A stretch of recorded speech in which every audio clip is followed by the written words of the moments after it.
are listening to Real Estate Insiders Radio, featuring successful real estate insiders, influencers, and trendsetters sharing proven tips and strategies to help you navigate the complex world of real estate right now. Welcome to the show, everybody. This is Max Coursey, real estate broker extraordinaire, according to my mom. And today I am sitting here with Mr. Engelo Rumora, the Real Estate Dingo. Not the one who took the baby, but the Real Estate Dingo. Engelo is a successful property investor, a motivational speaker, a serial entrepreneur who quit school at the age of 14 and played professional soccer at 18. He's a soon-to-be published author, along with becoming a TV personality in his very own real estate house flipping show. Engelo is actually a guy who actually knows about the flipping, though, contrary to some of the people out there who are doing these shows. To date, against all odds, Engelo has been involved in over 400 real estate deals, equating to $50 million worth of transaction, along with successfully founding 5 businesses in Ohio. The most successful and prominent being List and Sell Realty, a real estate brokerage based in Toledo, Ohio, that is the #1 discount broker in the country, along with a first of its kind referral program in the nation. Welcome, Mr. Dingo. Hey, Max, you absolutely butchered my name, dude. Oh, man. It's Engelo Rumora. I mean, look, I don't blame you for it, mate. That is my fault because you probably haven't seen me on TV enough or heard my name mentioned in the radio and on the front cover of Forbes. So you're forgiven. That's my fault. But I'll get there, I promise. Well, that's how we say it. You say aluminium, I say aluminum, right? You say tomato, yes, I say tomato. And then you guys say porch while I say veranda, or you say candy, I say lollies. Yeah. But we all root for the same teams, right? I guess so.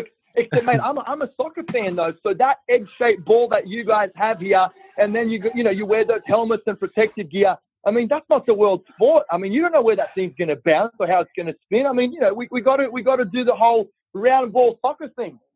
That's true. Or a little bit of footy, a little bit of rugby where, you guys don't even, you just wear those little weird kind of leather helmets, right? I love it, mate. I love it.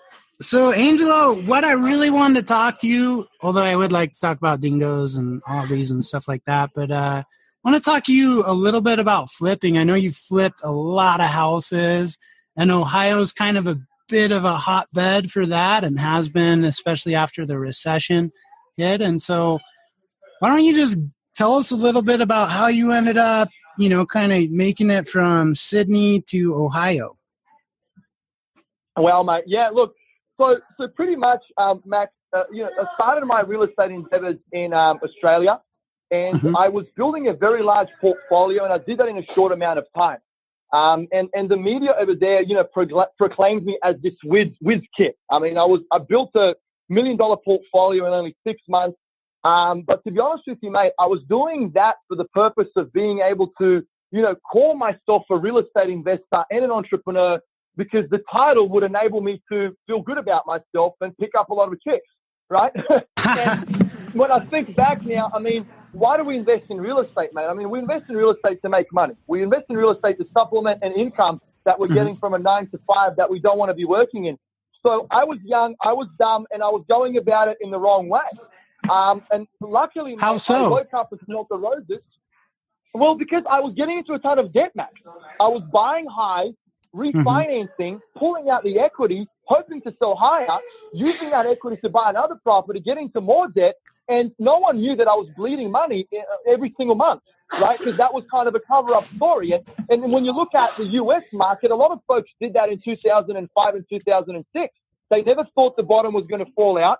They just kept getting into a ton of debt, getting into a ton of leverage, using a ton of leverage, and the market, turned on them. So, I was very fortunate, mate, that I woke up and smelt the roses, realized what I was doing, realized that, investing based on hope is not a strategy. And the only time you should hope is when you're, God forbid, terminally ill and there's no other cure for you. We are solely dependent on us, on the numbers in the deal, on the properties we buy and the areas we invest in. So, mate, U.S. real estate came across my desk. And when I saw the opportunities here and the numbers that one could invest in here, I was absolutely mesmerized. I was addicted. I was in love at first sight. Packed my bags. What year are we talking about too that you first made the plunge? Because, and one of the things I'd like to mention that you touched on is refinancing and then going over. In Australia, there's something called negative gearing, which a lot of investors will use down there. And it's sort of a philosophy of getting a lot more debt and hoping that appreciation will kind of take you out of things, which is kind of a philosophy we saw here in the States before the bust hit. Yeah, mate, look, that's an absolute joke, Max. I mean, why the hell would you negative gear? Why would you want to do that? I mean, this is the way I see it. I wish I was paying $10 million in taxes, Max. You know why? Because that means I'm making $100 million. Exactly. And, especially with Trump being the president right now, he's going to cut that in half too. But anyway, that aside, we won't get into politics here. But, people in Australia were doing the negative gearing. They were losing money every single month on their mortgage repayments, and then they were offsetting that against their income.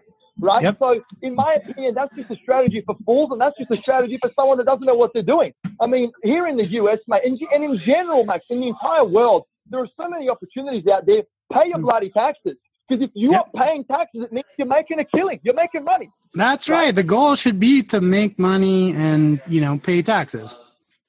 Minimize the taxes maybe, but if you're not making money, then you're not paying taxes. And not making money is not a very good strategy, I don't think. It could be, but I don't know. Doesn't sound like it to me. Definitely not, mate. So let's talk about this a little bit.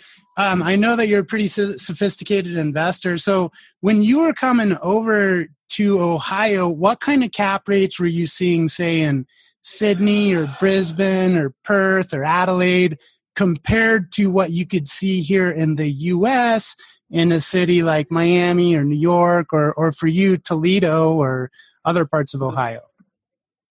Yeah, well, great question, mate. And look, I initially moved to Kansas City. That's where I kind of first started. And then I progressed from Kansas City to Ohio, where I'm based now. But I've been here for around three years, almost 4 years, actually.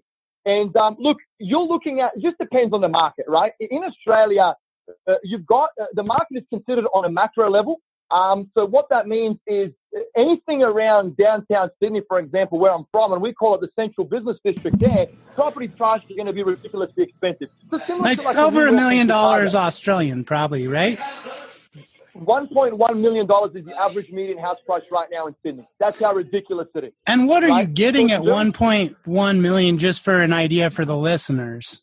Like 1,400-foot condo or... Yeah, look, I haven't really kept my finger on the pulse with what the property prices are there and have been there, but an average, look, so $1.1 million, Max, is the average median house price, meaning you could be buying a house for that money, which is a 45-minute drive from Sydney, from downtown Sydney. So that's the average median house price. I mean, I can, when I left 5 years ago, you were paying, I would say, $600,000 to $700,000 for a one-bedroom unit in the Central Business District. Just amazing. Okay? Amazing. See, I studied and lived in Brisbane in 1999 and 2000. And back then, you could buy a nice house for about $200,000 US, which was about $350,000 Australia. Back then, it was about 55 cents to the dollar.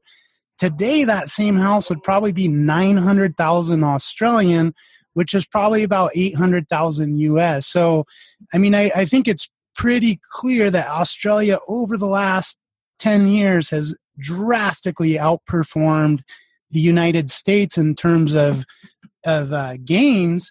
But at the same time, and this is probably something that attracted you here, is that the cap rates are a lot higher here. With, if you have a median home price in the US closer to $250, and rents are still commanding a decent amount, you can actually get a little better capitalization rate. Is that your experience? Oh, mate, well, and check this out, Max. See, it's tripled. So the prices in Australia have tripled, and Sydney has gone up more than Brisbane. So you can only imagine what's going on in Sydney right now. And I don't know how long it's going to last. I hope it tanks so I can go back there and buy something, but I just don't see it happening. But mate, you're 100% right. I mean, I'll give you an example. Here in Toledo, I'm standing in my 6,500 square foot office right now. I've got 3 stories, and I paid $100,000 for this building. Okay. Wow. $100,000 for 6,500 square feet. That is amazing. So price per foot, you're talking under $20 a square foot, right? I don't know, mate. I'm not a mathematician. Okay, so don't put. But you don't put me on the spot here with calculations now. Yeah, but realistically, one couldn't build a 6,000 square foot house or 6,000 square foot office building for the price that you purchased it at. Is that fair to say? 100%, mate. There's no point of doing any new construction anywhere in the Midwest. And in my opinion, anyone that's doing any kind of new construction is nuts. Because I'm buying and flipping homes. I'm buying properties right now for 10 to 20 cents on the dollar, Max. So what was selling for $90,000 to $120,000 here in Toledo, in solid areas around, ProMedica Toledo Hospital, where you're always going to have the odd doctor that wants to live on earth. I mean, I'm buying those properties for 10 to 20 cents on the dollar, and it's just, mate, it's unheard of. Look, it's a boring market, Max. I mean, there's nothing to do here. There's nothing sexy with Toledo or Ohio. But if you want a good return on investment in a solid B-class area with good blue-collar working-class folks as your tenants, I honestly don't know of any other better market in the country that can provide that. I think you just hit on something that is a really good point for any real estate investor. A lot of the best deals, they're not sexy. What's sexy is having a 2-bedroom condo looking at Bondi in Sydney, or having a 2-bedroom condo in Manhattan as an investment property. But you know as well as I do that those things have horrible capitalization rates. If it might be a 2 or 3%, 4% cap rate, which is essentially the yield you're getting on the property. Whereas one could go to Ohio and buy something. Yeah, it doesn't, you're in Toledo, you're not in Manhattan. But at the end of the day, if your cap rate is 12% and you have $1 million investment, you're collecting $120,000 per year instead of $40,000 at a 4% cap. So sometimes the sexy things, people want to talk a lot of pizzazz in real estate, but a lot of times the people who, in my experience, get really wealthy are the ones who are making the unsexy investments that just make sense on paper. Mate, rule of thumb, live where you want to live, invest where the numbers make sense. And that's the way people should go about it. And I speak to thousands of investors every single year, and they all get caught up about, the curb appeal of a particular property or an area of where it's located in. But they've got it all wrong, mate. It really comes down to, are the numbers in the deal what you're looking for? Can you get a better return elsewhere? How safe is that investment? I mean, yes, you don't want to invest in the ghetto, right? Because you're not going to get that money no matter how great the numbers on paper look. And one thing that I always preach, mate, and this pisses me off so much, Max. And one thing that everyone gets it wrong is they don't focus on the team, because ultimately they don't focus on what? What was that? On the team, on the people on the ground, okay. Right? Because ultimately the people are the ones that are going to make or break your investment. And I've got a little quote that goes like this: if you buy the best house in the best street, which is in the best area with the best capital growth projections, but your property management company is incompetent or they're cheap, you're going to lose money because they're going to steal or lose your rent. So it's so important that you're working with the right people that are always going to have your best interests at heart, right? And forget about the stats, forget about the demographics. That comes second. Find the right people.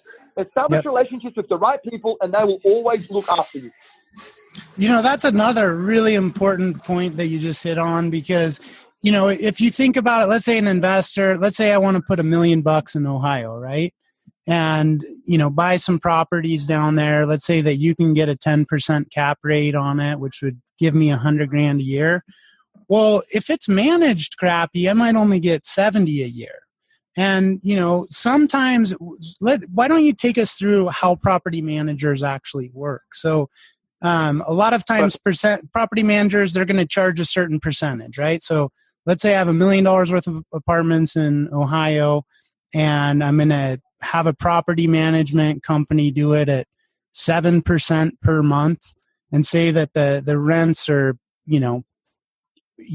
whatever they are, 10 grand, then they're going to take 10 or 7% of that. But a lot of times people don't realize that it's not just the percentage to look at, and it's kind of a complicated arrangement between the investor and the property manager, and one where you really need to make sure somebody has your interest at heart, because someone may say, hey mate, I'm only charging you 6%, but then when the plumber goes out there, it costs you $300, and he doesn't tell you he's making $200 on that. They don't tell you that they're making some money off the electrician, etc. Exactly. Mate, look, this is how property management companies make money, and you are exactly right. The stock standard on a single-family home is 10%. Then if you're managing multifamily or commercial, it gets lower. But they don't make money from the 7, 8, 9, or 10% from the monthly fee. I mean, that's chump change, and it's definitely not worth the hassle. And I know this because I own a property management company here in Toledo. Ultimately, mate, where property management companies make money is on what you've just mentioned, nickel and diming you on maintenance expenses. They call Roto-Rooter, plumber goes out on site, charges $100, they charge you $250. Yep. Or if your tenants aren't paying, they can't wait to get them out. You know why, Max? Because then when the tenant is out, I'm going to charge you 1.5 months rent for new tenant placement. Yep. So that is where you need to be very cautious of. Be cautious of stupid like annual leasing renewal fees of $500 to $1,000. Be cautious of stupid miscellaneous admin fees every single time they send you a letter. They charge you $20, $30. These are all warning signs that they're looking at nickeling and diming. Yeah. Or the late fees. A lot of times, a lot of the property managers will collect the late fees, and that's fine. But you just want to know you're comparing apples and oranges. If one company collects the late fees and the other one's actually gives it back to the landlord, you want to know which is the situation, so you can compare one company who's charging 6% and one who's charging 8%.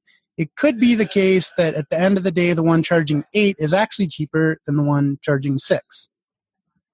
Exactly. Well, the biggest warning sign, Max, is once the property's vacant, do they still charge you the monthly fee?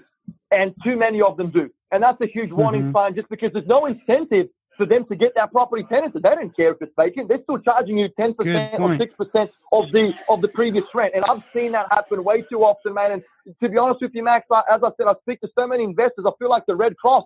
A lot of the time, I've got folks crying to me on the phone. You know what I mean? And over the last 4 years, mate, that has just led me to believe that, you really, really, really have to make sure that you've got a great team, that you're working with amazing people that really have your best interest at heart for the long haul. Because real estate, mate, I always like to joke around and say it's not a one-night stand. It's a marriage. You have to like each other. You have to respect each other. And it has to be literally forever, or at least, 10, 15 years. Then you can the people who really make it in real estate, it's not off of 1 or 2 deals. It's that, that place that you're talking about that was 1.1 million in Sydney, the average place.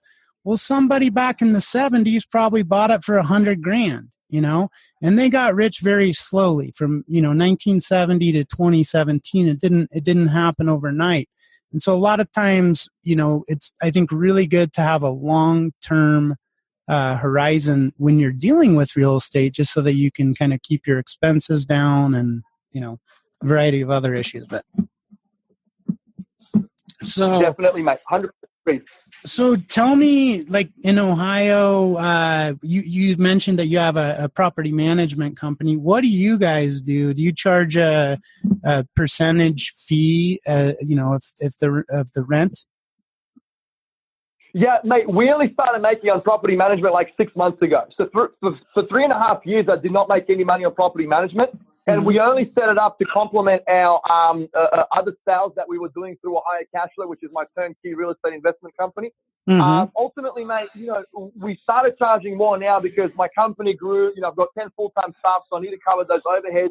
But we still don't nickel and dime and do stupid things. It's better to just know up front what the fee is and not, no BS in it. I know you have to make money. And exactly. A thing I'd like to touch on from an investor standpoint too, let's say you have your property management company, and say somebody has an investment that's ripe to do a 1031 exchange. Maybe they've had it for 28 years, so it's fully depreciated. As a property manager, you might be able to bring that conversation up and say, hey, listen, your duplex is fully depreciated. Why don't you 1031 exchange it and purchase a fourplex? I can increase your monthly income that you get off of it, plus the value of their overall real estate portfolio? Well, mate, one thing that, the only reason why we actually set up List and Sell Realty Property Management was just because, as I said, to complement our turnkey sales. So we don't have that many landlords that haven't bought a turnkey property from us. We just started tapping into that market right now. So most of the investors whose properties we manage, they're already previous and existing relationships. So we can't really utilize any of these other strategies as a property management company where we'll help out other landlords that own real estate here in Toledo. And the strategies that we already have in place with our existing investors, I mean, those guys are single-family home buyers. We've got quite a lot of investors that purchase a lot of single-family homes from us here in Ohio every single year. But as I said, the fee structure that we had for them, Max, was ridiculous. I mean, we hardly charged them anything. So what we're doing now, all of the existing Ohio Cash investors, they still don't get charged anything. But we're looking at expanding our property management company by taking on market landlords where we're just going to charge, a stock standard property management fee. But still, Toledo is so scarred with shady property management companies that we are like by far the best property management company in town. So we can charge what we want, but we still don't. We want to keep it genuine and we don't want to do anything stupid because, as you know, Max, in business, it takes a lifetime to build a reputation, 5 minutes to lose one. And once you lose it, you're done. You're out of business. You'll never get that reputation back. Yeah. So reputation is key. Yep. So where are you seeing opportunities right now? I'm going to be biased, mate. I'm going to tell you, look, the Midwest. Once again, it just depends on what the investors want. My biggest, the sexiest market that I like right now is Michigan, just because, and particularly Detroit. Why I'm saying it, I don't invest in Detroit. I've got no interest in Detroit, Max. I'm just telling you what I've seen happen there over the last, couple of years, where the whole country's talking about build the Great Wall of Detroit and burn the thing to the ground, but they don't know that on a micro market level, you've got Dan Gilbert who's buying up downtown. There's that other guy who's the owner of Little Caesars Pizza, whatever the bloody thing is called. He's bought up downtown. Yep. They're pumping money into downtown. It's vibrant. You've got restaurants popping up everywhere. They're redeveloping the buildings there. New commercial leases are happening. Apartments are being built. Shops are going up. Cafes. I mean, that place is freaking booming. And I love it. And I'm only now. And you know what? There's some. You're spot on. There's some beautiful homes in Michigan too, from back in the day when Ford and GM were at a different state, and there's some beautiful homes there. And I completely agree with you. When I'm a dork, so I like to look at real estate all over the country and all over the world, and I basically try and figure out what the cap rates are. How much is the rent? How much is the property tax? Et cetera. And you and I know that the cap rates in Detroit or Ohio are a heck of a lot higher than they are in, San Diego, Los Angeles, San Francisco, New York City, and I could go on, but I think you're right. In the Midwest, the cap rates certainly are really high right now because it's been kind of economically depressed. Mate, I'll tell you this. Anyone that's investing in the Midwest, if they're not getting a minimum of 12% cap, you're doing something wrong. I mean, you can get a 12% cap rate here with your eyes closed. Like, just close your eyes and point a finger on a map. I mean, you can get it. That's what's going on here right now. From Michigan to Ohio to Indiana, those are my 3 top picks. Yeah. Even Kansas and Missouri, even though they've had quite a bit of growth going on over the last couple of years, a lot of institutional money's gone there. I mean, no one's touching Michigan. No one's touching Ohio. No one's touching Indiana. And Max, I'm a kid in a candy store. I mean, I just told you the building I bought for $100,000. And I mean, it's ridiculous. It's absolutely You said ridiculous. It was 6,000 square feet. Did you say it was 6,000 square foot commercial building? 6,500 square foot commercial building. How tall are the ceilings? Are they pretty? Is it pretty nice? Like, is it a nice office building? Like 10, 20 foot ceilings, 15? Not 20 foot, mate. Look, and I don't know how to measure in feet. Let me look at meters. It's around 3 meters. Okay, about 10 feet. All right, about 10 feet. Okay. So that sounds like a nice building. I mean, 6,500 square feet. My guess you'd be spending $600,000 in most parts of the country just to build it. And that's if someone gave you the lot, and granted it'd be then brand new everything and it'd be cool, but yeah. So what if it's built in the 70s or whenever it's built, as long as, it's got 6,000 feet for $100,000, you just can't build it. I just spent $50,000 renovating it. It looks like new. Mm-hmm. What do you think it's worth now? What do you think it's worth now that you dropped 50 into it? It's worth $250,000 all day long. I just got it appraised all day long. But it's just one of those things, mate. I mean, I can make $50,000 to $70,000 on a flip with my eyes closed here. If I'm doing A-class deals, which we don't, we do a lot of B-class deals, but yellow letter campaigns are fantastic. It's a fantastic strategy to get a lot of motivated sellers. What is the yellow letter campaign? I guess I'm not 100% sure what that is. So you send it's like a cold letter. Pretty much it just says, "Hi, my name is John, and I'm riding my bicycle through the area, and I saw your house on that and that street, and I'm interested in buying it. If you're interested in selling, give me a call. I'm a cash buyer." So we'll send out thousands of these every single month. And then we'll get callbacks from people that, want to sell their home because they want to downsize and they want to move to Florida because it's too cold or whatever. Yep. Or we'll get absentee homeowners. So folks that own real estate here that have already moved, they're motivated. They want to sell. They're too tight to get it listed through a realtor, which is a big mistake in my opinion, because realtors ultimately know what the market value is. And then I will come in. I'm a cash buyer. I'm an opportunist. I can see the opportunity. I offer them a quick close, quick cash out. I buy it with cash within 7 days. They like the idea of it. They don't have to wait for a mortgage to get approved or anything like that. A lot of the folks know they're selling it at a discount, but they just want their money out. But that's where, we will buy a rundown distressed property, as I said, for 10 to 20 cents on the dollar, renovate it, and we'll just sell them turnkey to investors.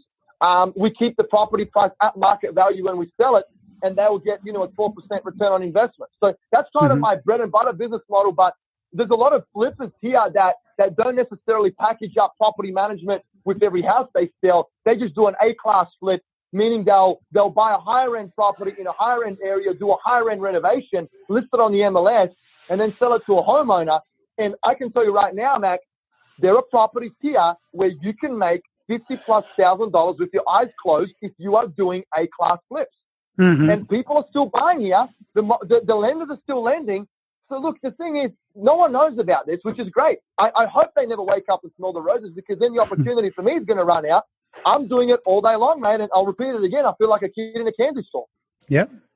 Well, even when that opportunity does run out, because eventually all the sheep will run over there and say, whoa, we're getting good returns here, and then the market will kind of stabilize itself, and somewhere else there will be an opportunity. And I'm sure the dingo will be sniffing it out. Mate, where one door closes, Max, another door opens. I'm already in the Bahamas, baby. You should see what I'm doing there. Doing where now? I'm in the Bahamas. I own real estate in the Bahamas. Oh, wow. How does that work out? Yep. So you actually own it? You don't have to own it through a title company or anything like that? Oh, look, it's a part of the Commonwealth. Okay. It's a similar structure to Australia, except it's on island time.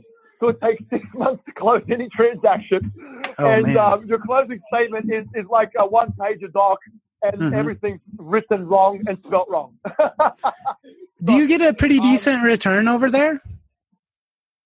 Mate, I'm just doing it for pleasure. So I'm not investing there for a return on investment, even though I'm actually going there in a couple of weeks to check out a few more condos. What's happened there, Max, is when the global financial crisis hit, the first thing that Mr. Wall Street sold was his holiday home in the Caribbean. Yep. So there was a lot of fire sales going on there. No one's buying there right now because the market still hasn't fully recovered. So no one's really that confident. This is the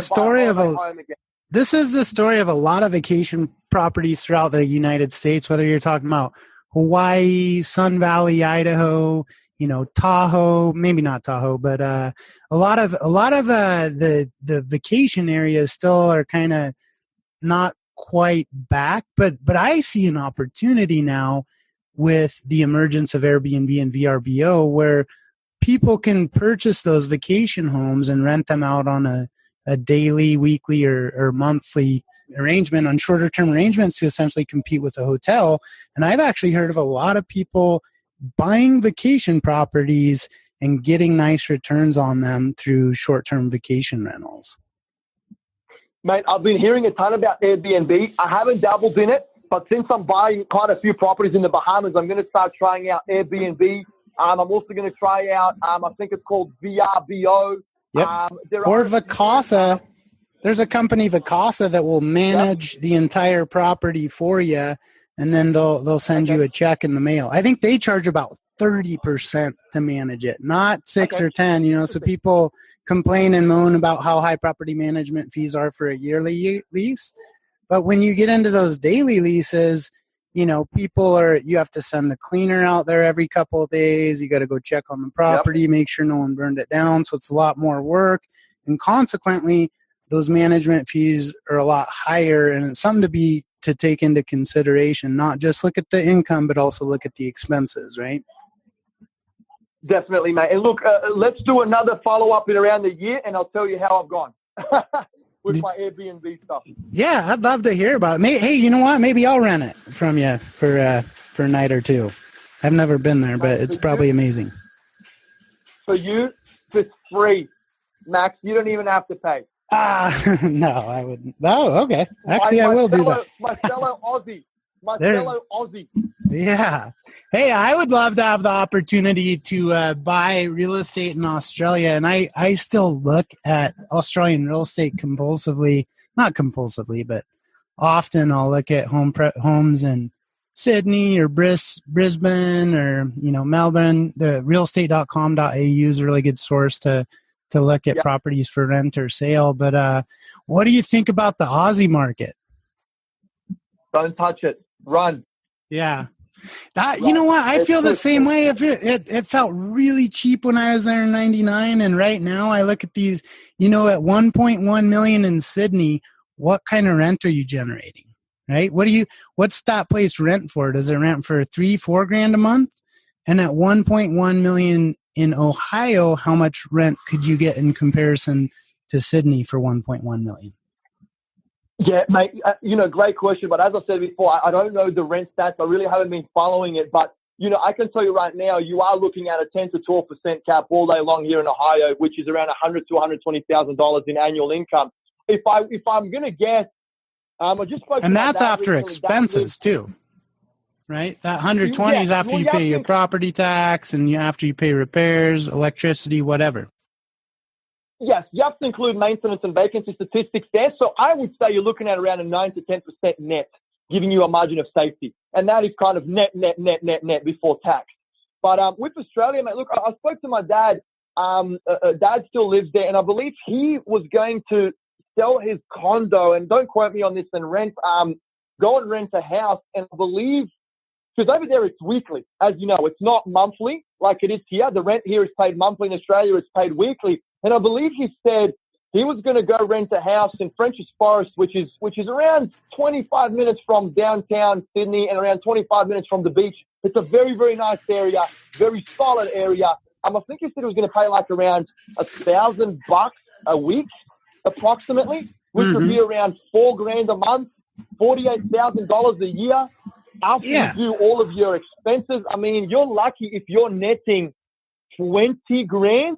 And I can tell you right now, the house that my dad would have been renting is probably worth 1 mil to 1.5. Yep. So, so he could sell that and give you the $1 million and say, Engelo, invest this in Ohio, give me the best you can. And you'd probably send him a check back for about 120 grand a year instead of 20 or 30, right? That's correct. Only if I like you, though. If I don't like you, I won't do business with you. That's a good philosophy, and it's one that I think that everybody should have. A business relationship should be a two-sided agreement, and it should be mutually beneficial. And if it's not, then it's going to end quickly, right? Because if whoever's getting screwed is going to figure it out. 100% agreed. And I'm a big believer in not compromising my beliefs to make a sale and make a profit if I don't genuinely believe that I can help you or that I want to help you. Because, mate, as you know, Max, you don't see eye to eye with everyone. You're in the business. You've got a great company there. Some people are just not worth it. They're very demanding, very disrespectful, very rude, and it's just there's no point of working together. So I'm a big believer in getting along, having the same bigger picture and vision in mind. I will help you get you to where you need to be, and in return, that will help me get me to where I need to be. But ultimately, Max, you know how I like to run my business? I like to run it in a way where I'm the expert. I live and breathe it. I've got a great bunch of people on the ground. Let me do my job. Stay out of my business. Trust me. And if you don't trust me, it's easy. Don't invest with me. Leave me alone. Yep. You know what I mean? That's such a smart attitude to have too, because my guess is from most of the real estate people that I talk to, 80% of their income comes from 20% of their clients. And while of course we all want to grow our own real estate businesses, at the same time, there's a small portion of people who are going to grow it, in a big way. And those are usually the people that have trust and faith in you. And those ones that generate very little of the income sometimes generate a lot of the problems. And so, all of us in the real estate industry want to work with people. But if you go around and you're trying to kind of, treat them unfairly, then eventually no one's going to want to work with you except for the guy who's going to screw you over. So exactly. That was I always tell folks, if you want to compromise your beliefs and make the sale now for that instant gratification profit, it's going to cost you much more in the longer run. Because, compromising your beliefs and selling to someone that you can't genuinely help or don't really want to help just because you don't see eye to eye, it will come to hurt you later on. So don't do it. Don't be greedy. Let it slide, and just freaking move on to someone else. And for everyone out there that isn't trustworthy and that's skeptical, well, time heals every wound. And what I mean by that is trust, Max, is not built over one phone call, meeting, or interview. It's built over time. And I'm talking about 6, 9, 12 months of building that trust and relationship. And I tell everyone that Google is your best friend. Jump on Google, scan behind that person's name when you Google them and see what comes up. Go through the first 3 pages. And if anyone's been doing any shady business, you're going to find it, right? Yep. And, those are the type of people that you don't want to be working with, you don't want to be doing business with. But on our side, once again, as professionals, we also don't want to be doing business with time wasters either. You know what I mean? Yeah. Cool. So I hear that you have kind of some sketchy gun story in Ohio, and I was hoping to hear that because we always like a good, entertaining real estate story, and maybe this could be the time for this. So what happened? God bless America. Mate, God bless America, Max. It's the best country in the world. You should see my office right now. I'm literally looking at 7 Glocks positioned all around it. Well, I agree with you on that, but I think Australia is definitely in the top 3. There, I having lived there for a year, I really loved it. The people down there reminded me much of the people here in Canada, and I think there is a special relationship between our countries. I know that there was, some people reported a little tiny dust up between Trumbull, who I think Turnbull. He was called Trumbull by Turnbull and Trump over a little refugee thing. But the truth is that Americans and Australians have been friends for a long time, and our economy, our way of doing things, we have a lot of similarities, I think, between our countries, and it makes me very happy to hear you say that you love this country too. I love yours. I love it, mate. And I always tell people, what I did here, I could never do anywhere else, not even Australia. And look, I am a little bit worried, mate. I don't want my green card to get cancelled because of Turnbull. So look, if it does, it's fine. I'll just go back home and run for Prime Minister because, if Trump can be president here, I'm sure I can be the Prime Minister of Australia. But there you go. Politics aside, Matt. I think Bob Hawke could still scull a beer faster than you, though.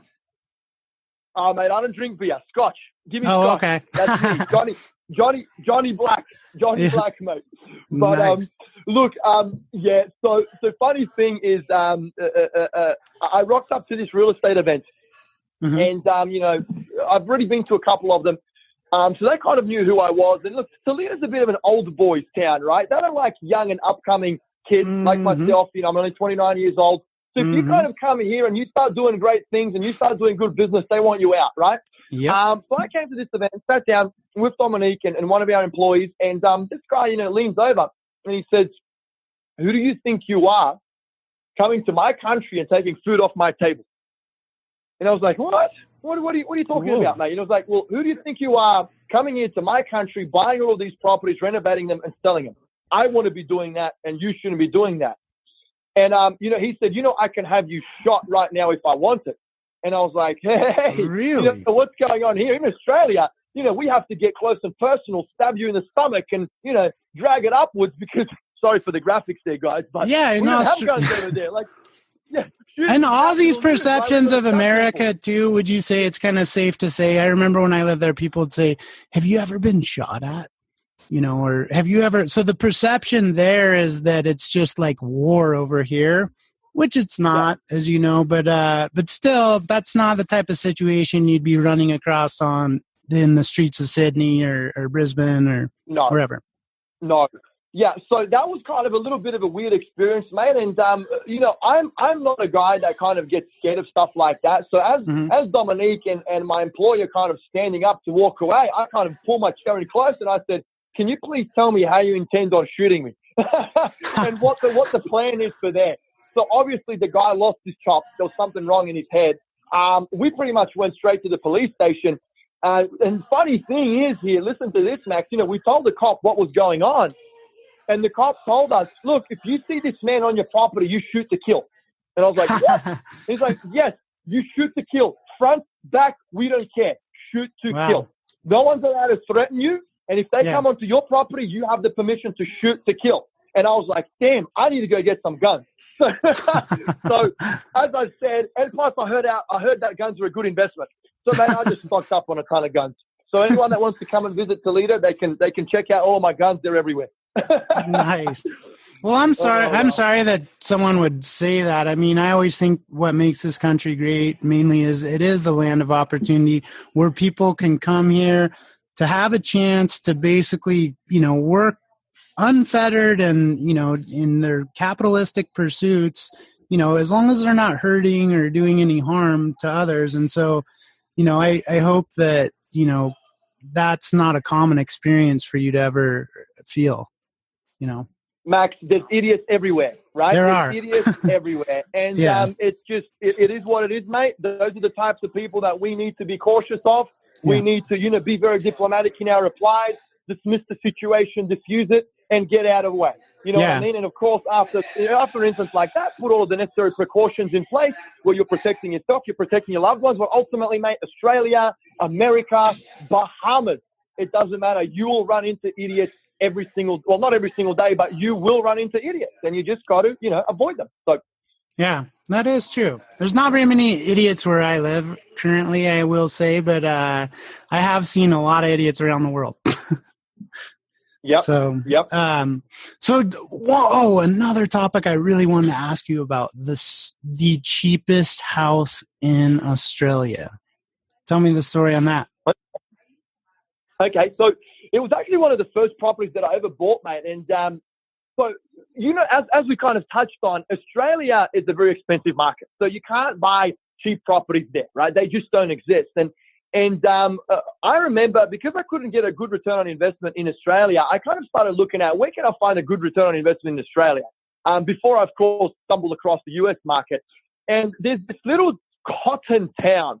Like, they bloody grow cotton there, and around an 8-hour drive from Sydney, called Moree. Okay, it was on the outskirts of New South Wales, which is a state there, right? For those that don't know. Yep. This 3-bedroom, 1-bathroom fibro shack, like in a rough area in the middle of nowhere, was listed on the market for like $80,000. Oh my gosh! And I kind of which by the way, that was kind of the market value in that area at the time.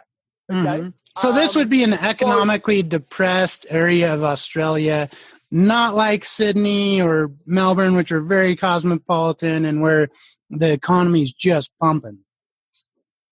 I mean, Max, picture it this way: country town, middle of nowhere, literally within close driving proximity to Alice Springs, which is the center of Australia. Like nothing. dude. Like, there's nothing there, right? So You're in the here outback. I am. I get this great idea, and I'm going to buy this bloody house in the middle of nowhere, right? Mm-hmm. So pretty much, mate, what happened is I was negotiating on this deal for like a year because it got broken into, it got vandalized, and then the owner was trying to get an insurance claim on the property. And then one day I was just sick and tired of constantly going back and forth. And I thought, screw it. I'll just go in there and offer the absolute lowest price known to freaking mankind you'll possibly imagine, just to kind of get him off my case. So I said, I'm going to buy this house for $15,000, okay, in Australia. And that's what I told the realtor there. Now, you can't confuse it with the US because I'm buying houses here for $15,000 all day long, right? Yeah. So what I offered over there was just unheard of. Like that'd be like $100 here in the US. Like, here's $100 house. Well, I like to give this example. Imagine buying a condo in New York for $100,000. Unheard of. Yeah. Doesn't exist. It would make news. Like, it would go absolutely nuts in the media, right? Like, unless you got if you got the flux capacitor, you could probably go back to like 1934 and you could buy a nice condo in New York for that price. There you go. Yeah. Other than that, mate, bought it for $15,000, put $15,000 into it and sold it for $74,900 3 months later. Nice. As soon as the media found out about it, they're like, is this the cheapest house in Australia? And that kind of went a little bit viral, got a little bit of attention there, and a lot of people were talking about it, and it was named the Australia's cheapest house. So there you go. That's awesome. That's a cool story. What is the population of Australia now? What, like 30, 40 million? No, I think it's 23 million, 24 million people. Yeah. Nice. So, what else do you have working on the horizon here? Are you going to, I heard some kind of a rumor that you're going to start a television flipping show. Is there any truth to that? Mate, there's heaps of stuff in the works. I'm writing a book right now, but, quitting school at such a young age, that's kind of a hassle and a working process. So give me 2 more years, Max, and I'll hopefully finish it. I'll just pay someone else to finish it for me. But, mate, I've been banging down doors. I want my TV show, Max. I'm sick and tired of seeing this fake crap all the time. I'm sick and tired of it. And not just that, mate. Then they screw mum and dad investors out of hundreds of thousands of dollars for these courses that don't even work. And I'm done with it, mate. It's time to make them real again. I want my show. And when I get my show, I've given 100% of the profits to my nonprofit that I'm starting right now. I'm not doing it for money, Max. I just want to be known nationwide as a thought leader in real estate. And I really want to kick people up the butt and wake them up to what it really takes to succeed in real estate. Because they're camouflaged with these fairy tale stories of pretty blondes standing floors in their dresses and Louboutin, Jimmy Choo's or Louboutin, bloody heels. When it's not the case, mate. You have to be willing to dig the crap with your contractors when you're starting out to flip. And that's kind of what I want to showcase, mate. I just want to make it real again because I think that everything you see online right now, so on your TV, is fake. I know it's fake. I've proved it's fake. Their numbers are fake. They lie, they cheat, they steal, and then they screw investors out of hundreds of thousands of dollars, selling them the dream. And I hate it. I'm sick of it. So I want my show. So I've had a few sizzles, pitched it. No one bought it. Doing another sizzle this year. I'm going to come back bigger and stronger, and I will not stop until I get my show. And next stop for me, mate, after the sizzle is live, I'm going to New York. I'm going to LA. I'm going to bang down those network doors, and I want an answer. I want them to tell me yes or no, and if it's a no, I want to know why. And then next year, I'll come back bigger and stronger again until I get it. I believe it. I'll watch it too. I think we need a lot more educational programs on there. A lot of the programs are more entertainment than anything, and it gets people to talking about things like you said. Well, curb appeal really matters. They're so caught up in some random thing on there that they forget to actually look at the big picture, and it becomes an excuse why they continue to rent instead of buying. And you want to just slap them in the head sometimes and say, you idiot, you're paying $1,500 a month rent. You could buy it and pay $1,000, and then you would actually get ahead in life by building equity, but it takes a long-term kind of strategy, not that you're going to get rich in a week in real estate. And sometimes when we try to pitch that for the entertainment factor, that it's easy and it's a quick rich, whatever, we stop actually looking at the facts. We stop looking at the numbers, the cap rates, what is this actually going to pay me in rent? What are my expenses actually going to be? And at the end of the day, how much do I have left over? Which is really the same simple conversation they should have when they're buying a house, right? Okay, if I can buy this for $1,200, would I rather rent it for $1,600? And if you want to be a lifetime tenant and pay more money to rent than buy, then that's your choice. But at least think about it before you just blindly choose it, right? Well, mate, look, Max, spot on. And there are many ways to make money in real estate. You know what I mean? You just need to find out which way works best for you, what suits your end goals, where you want to be, how you want to go about it. Ultimately, I always like to say cash is king and cash flow is queen. Some people, they want to fix and flip so they can make those lump sum cash profits. Yep. But ultimately, the bigger picture, mate, is to put that money in an asset that's going to be producing cash flow for you for eternity, right? Yeah. But, just going back to those shows, mate, they're fake, Max. They're fake. They're not real. Yeah. So what's the point? It's fictional. You know what I mean? It's not real. So they're getting people excited. They're getting them pumped up. And then you see them pop up on your Facebook on a free seminar. You attend the free seminar. Then they flog you a $1,500 2-hour seminar. And then they flog you a $50,000 one in Vegas where you buy all kinds of stupid crap. And before you know it, you're out of pocket $150,000. You haven't learned anything. You've got nothing. And then, what? You're in debt. You're screwed. Yep. So it's time for a change, mate. I'm sick of it. I don't want to see it anymore. And it hurts my heart. And I'm really hoping to get this gig, mate, because when I do, you will see a big difference. I'm not going to – I promise not to sell any courses, DVDs, and I've said this. I've been on Thank you for doing that, by the way, because every time I see a real estate expert, there's trying to spruik some kind of, 20-page packet. And I don't know about you, but, everything I've learned, for the most part, at least 80% comes from the school hard knocks of seeing an opportunity, taking it, making some mistakes, learning from it, and doing it again. It's not, you're not going to find the answer on page 24 of a book. You have to just kind of trust your instincts, find what your skills are. Hey, if you are a roofer or a framer or something, maybe kind of flipping stuff is for you. If you don't know crap about that, that's probably not a very smart idea. You may want to try and do something that is more relevant to your skills and expertise. Mate, I couldn't agree with you more on this last statement. Look, I'm not the smartest guy out there, Max, okay? I quit school at the age of 14. So I've got no formal education whatsoever. I can't read. I can hardly read. I've got ADHD, so every single time I read something, my mind doesn't register. I got to reread it again, and I do that like 20 times. My math sucks. My grammar's even worse, and I use the F word to supplement my missing English vocabulary. And there's one reason why I got to where I am today, and it's exactly what you said.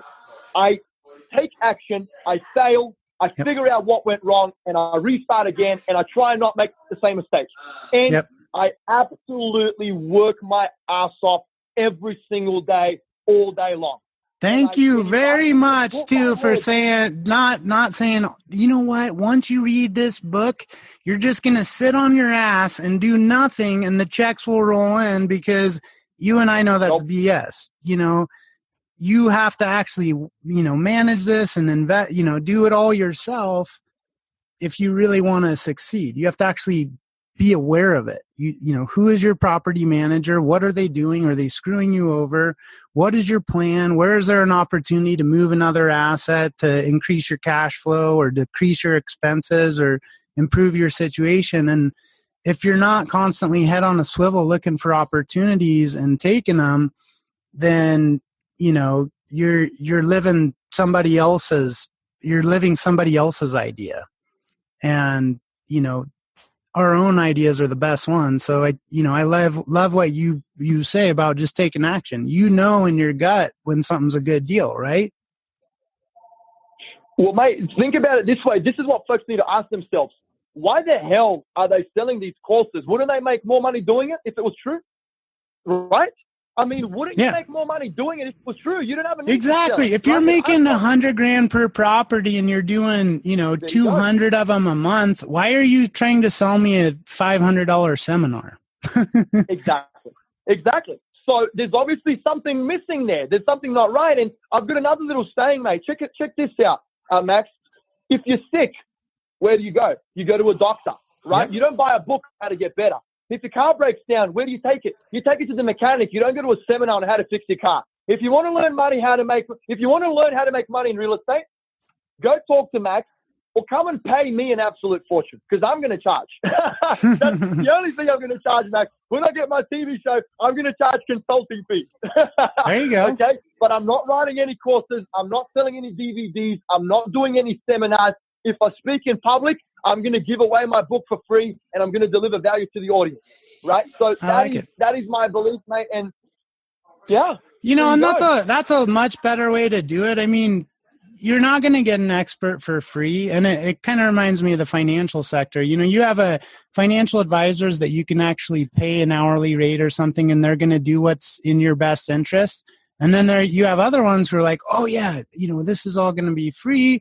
But really, they're selling you crap that's going to give them a giant commission and not be in your interest in the long term. And people who look out for your interest in the long term are going to build a bigger portfolio of wealthy individuals under them, and they're going to do better in the long run because the truth always comes out too. And if you're being truthful to people and really looking for their best interests, then you're going to increase your business a lot more. And, I wish you the best of luck in this too, Engelo, because we need more education out there in real estate. We need more people like you telling people the way it actually is instead of, trying to sell some random crap to them, And of course, you're going to have to get paid to help people out. But if you could increase their return from, $20,000 a year on $1 million investment, then you're worth every penny because you're probably not even charging close to that. Mate, and look, it comes down to value. Never be afraid of paying for a good service. Yep. Why do you go to a fancy restaurant and drop $200-300 on dinner? Because you're going to get the best service, the atmosphere is going to be great, and the food's going to be absolutely delicious. Otherwise, go to McDonald's, spend $2 on a burger, right? So, if you want to play, you have to pay. Of course, conduct your due diligence. Make sure that the people you're looking at doing business with are the right people. They're not scammers, and they will have your best interest at heart. So, don't be afraid to pay for quality. Yep. Well, hey, we're almost out of time here. I think we've only got about a minute left, but I just wanted to thank you. And one last thing I wanted to say, too, I really wanted to commend you on giving this house away. I'd read a little bit about it, and can you tell us the family that ended up getting helped out on that? A little bit about mate. So day one, great guy. His mum passed away from a heart attack. And he's got a little baby son and 2 siblings, and they were renting this, we call it in Australia like a housing commission Section 8 home. And, he submitted a video and the public voted for him and he won the house, mate. So super excited for him. We're still looking after him. We're still in touch. Great guy. And we're doing it again this year. And I made the stupid mistake of saying I'm going to give 100 houses away in the next 10 years on national TV. Mm-hmm. That's awesome, man. That's really cool, though. I mean, those are the kind of things that you take away with you for life. It's not the money at the end of the day. It's that kind of stuff right there, man. And so I love foul-mouthed people with a good heart. And, I think you're in that club. Maybe not foul-mouthed, but I love edgy people with a good heart, I should say. So, mate. One of my favorite quotes, and it was by Tony Robbins: "Success without fulfillment is the ultimate failure." I've done 400 plus real estate deals, Max. I've made a ton of money. I own real estate all over the world. And out of all of those deals, that house giveaway was the best thing we've ever done. And I'm telling you right now, mate, one day I'm going to create an empire. And as soon as I do, I want to give it away the next day. It really, as you said, it's what you take with you into the grave. And when you're on your deathbed and looking back on your life, that is what I want to be remembered by. I want to be remembered by someone that made it all and gave it all away. I couldn't agree with you more on that, Engelo. I really appreciate your time. Thank you very much. And Mr. Engelo Rumora, a real estate titan in the making, the Dingo from down under, the Ohio. I don't know where I'm going here, but thanks a lot, Engelo. And yeah, best of luck. And I hope to see you around, around the real estate dealings in this country and yours for many years to come. Thanks, Max. Thanks for having me. Yeah, thanks a lot. Bye. This has been another episode of Real Estate Insiders Radio. To hear all episodes featuring our handpicked real estate insiders, visit us online at realestateinsidersradio.com.